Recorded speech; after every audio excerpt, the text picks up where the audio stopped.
kapitbahay natin kasi aalis na daw. Pupunta na daw siyang Batangas. Kimsan! Pera. Pera.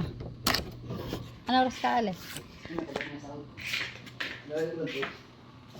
Ano yung mga tubal? Bakit di binigay yung sahod mo? Mamaya. Yung sabi. Ano oras ka alis? Ano po, mga alas 4. Kukunin ko na to. Mamaya pag alas mo.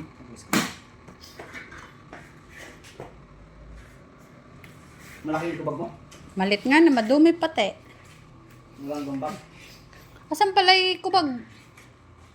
Tubag dito. Ha? Ay, ito lang dadalhin mo, mga hanger, dadalhin mo. Saka mga tubal mo.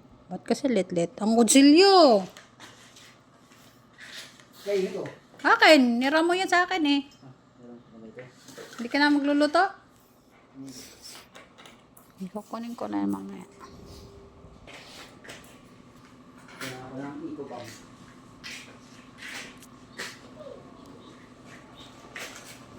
Tambay dito lang gawa eh.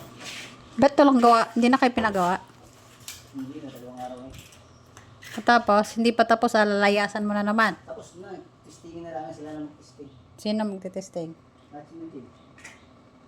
Pumayag na si madam. Mamaya rin. Oo. Naman. Ayun sabi. Kahit nandun nila mag-testing. Pero natapos mo na pala. Tapos pa yung mga lupo.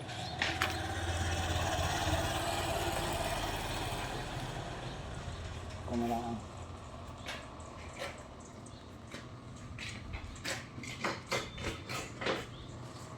Tapos, saan ka nagagawa? Sa Batangas na. langas.